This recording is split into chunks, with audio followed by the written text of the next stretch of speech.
Di tanah tandus Madura, di antara hamparan bukit kapur dan ladang tebu yang menguning di bawah matahari, hidup seorang lelaki sederhana bernama Sakra. Ia bukan bangsawan, bukan pejabat, melainkan seorang rakyat kecil yang jujur, pekerja keras, dan disegani oleh orang-orang di sekitarnya. Setiap pagi, sebelum matahari naik tinggi, Sakra sudah berdiri di tengah perkebunan tebu. Suaranya keras, memerintah para buruh untuk mulai menebas batang-batang tebu. Namun tutur katanya penuh wibawa. Ia mengenakan ikat kepala merah khas Madura, sarung dililit di pinggang, dan di sisi tubuhnya selalu tergantung celurit, bukan sekedar alat, tapi lambang harga diri orang Madura.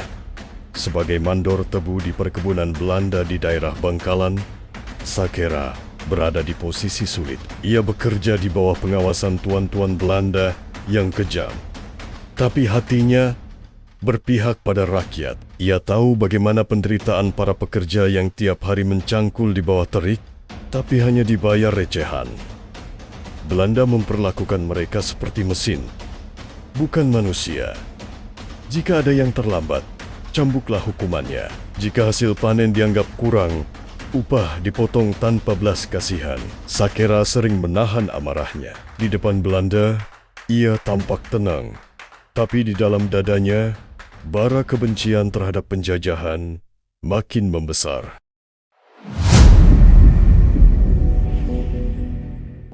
Suatu hari, seorang serdadu Belanda memukul seorang petani tua hanya karena hasil tebunya dianggap sedikit. Petani itu jatuh tersungkur di lumpur.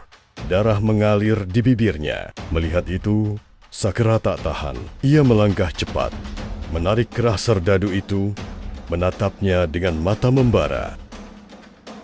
Meskipun ia tahu perbuatannya bisa berakibat fatal, rasa keadilan di hatinya lebih kuat daripada rasa takut. Sejak hari itu, nama Sakra mulai dikenal, bukan hanya di kalangan pekerja, tapi juga di telinga Belanda. Ia menjadi sosok yang ditakuti, tapi juga dihormati.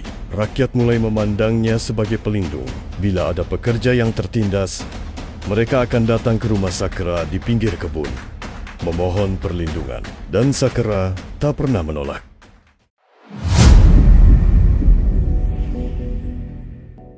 Namun, kebaikannya dianggap ancaman. Para pejabat Belanda mulai menaruh curiga. Mereka menganggap Sakra sebagai penghasut yang bisa membangkitkan pemberontakan rakyat. Dalam rapat rahasia di rumah besar milik tuan perkebunan, seorang pejabat Belanda berkata dalam bahasa yang penuh amarah. Mereka mengatakan Sakra bukan mandor lagi, tapi dia itu bara api yang akan membakar perkebunan. Mereka mulai mencari cara untuk menyingkirkannya dengan cara halus atau kekerasan.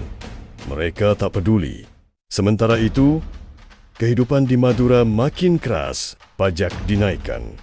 Tanah rakyat diambil paksa untuk perluasan perkebunan. Banyak yang kehilangan sawah dan ternak. Melihat semua itu, Sakra tidak tinggal diam. Ia mulai mengorganisir rakyat secara diam-diam. Mereka berkumpul di malam hari. Di tengah gelapnya ladang tebu, Sakra berbicara dengan lantang. Kita boleh miskin, tapi kita bukan budak. Kita orang Madura, punya harga diri. Rakyat bersorak lirih, menyembunyikan semangat yang membara di dada.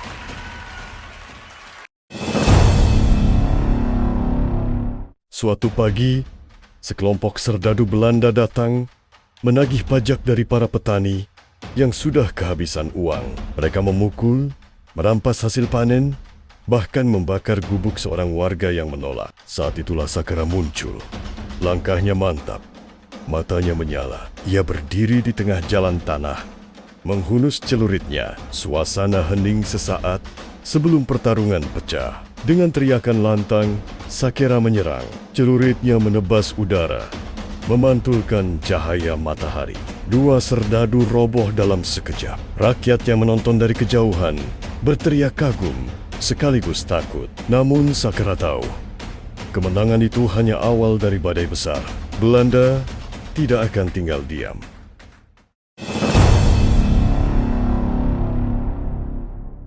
Kabar tentang keberanian Sakra menyebar cepat ke pelosok Madura. Rakyat mulai menyebut namanya dengan bangga, seolah-olah ia sudah menjadi legenda hidup. Tapi bagi Belanda, ia adalah pemberontak yang harus disingkirkan. Maka, disusunlah rencana licik. Seorang mata-mata Belanda berpura-pura menjadi pedagang dan mendekati Sakera. Ia membawa hadiah, berpura-pura menyanjung, mengatakan bahwa Belanda kini ingin berdamai dan menjadikannya kepala mandor semadura.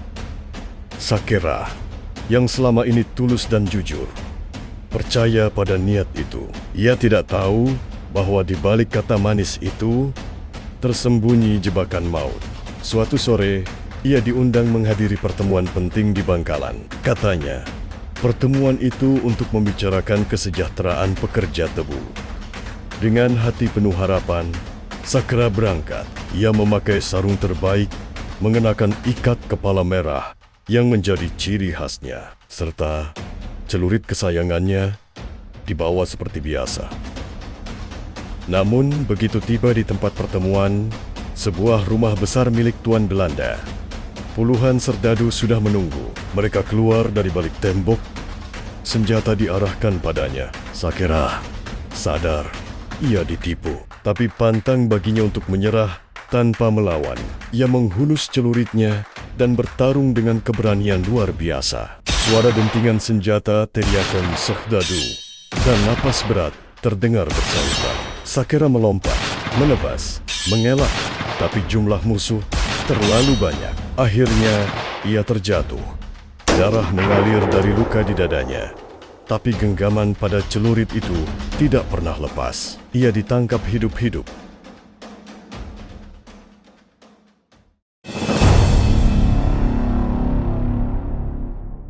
Sakera dijebloskan ke penjara. Di dalam sel gelap, ia duduk bersila, menatap langit lewat celah kecil di dinding batu.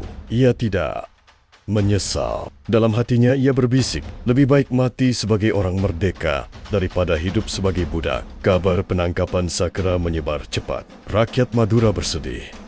Banyak yang datang diam-diam, membawa bunga dan air mata. Mereka tahu nasib Sakera sudah ditentukan. Beberapa hari kemudian, Belanda mengumumkan hukuman mati. Alun-alun Bangkalan dipenuhi orang. Langit tampak mendung, seolah ikut berduka. Sakera dibawa keluar dengan tangan terikat, namun langkahnya tetap gagah. Celuritnya sudah dirampas, tapi sorot matanya tetap menyala. Ia tidak menunduk, tidak bergetar. Dalam wajahnya yang keras, tergambar keteguhan seorang pejuang sejati. Ketika regu tembak bersiap, Sakera sempat menatap rakyat yang berkumpul di kejauhan. Dalam diam, seolah ia berkata, "Aku mati hari ini, tapi semangatku tak akan pernah mati di hati kalian." Dentuman senapan membelah udara. Tubuh Sakera roboh, tapi wajahnya tenang, seolah tertidur dalam damai.